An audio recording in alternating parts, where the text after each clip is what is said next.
ఇంతకు నాటుకోడి గుడ్లను ఫ్రిడ్జ్లో పెట్టొచ్చా? ఎందుకు పెట్టాలి?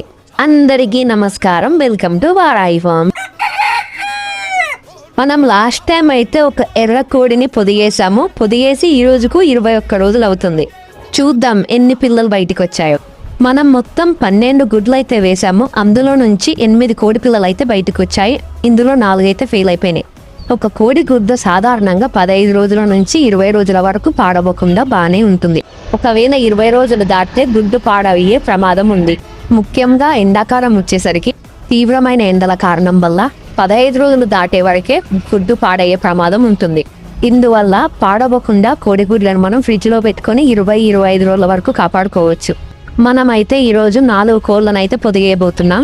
అందుకోసమే మనమైతే ట్రేలు తెచ్చుకొని అందులో కట్టయితే నింపుకొని గుడ్లు అయితే పెట్టుకుంటున్నాం. ఒక్కో కోడికి 15 గుడ్లు చెప్పున 4 కోళ్ళ కలిపి 60 గుడ్లను అయితే పొదిగేసాము. మన దగ్గర అయితే గుడ్లు పెట్టే కోళ్ళు చాలా ఉన్నందువలన మనమైతే ఈ విధంగా మూతలు అయితే పెట్టుకుంటున్నాము. వేరే కోళ్ళు వచ్చి అదే ప్లేస్లో గుడ్డు పెట్టి కన్ఫ్యూజ్ కాకుండా ఉండడానికి. రోజు తప్పించే రోజు అయితే మనం ఈ పొదిగేసిన కోళ్ళను బయటికి అయితే వదులుతాము. గుర్తుంచుకోండి, ఎండాకాలం మాత్రమే కోడిగుడ్లను ఫ్రిడ్జ్లో పెట్టుకోండి. చూద్దాం ఈ 60 కోడి గుడ్లలో నుంచి ఎన్ని పిల్లలు అయితే బయటికి వస్తాయో. మీ దగ్గరున్న కోడి ఎన్ని గుడ్లను వేస్తే ఎన్ని పిల్లల్ని బయటికి తీసిందో కమెంట్ అయితే చేయండి. ఇన్ఫర్మేషన్ యూస్ఫుల్ అనిపిస్తే వీడియోకి లైక్ చేయండి.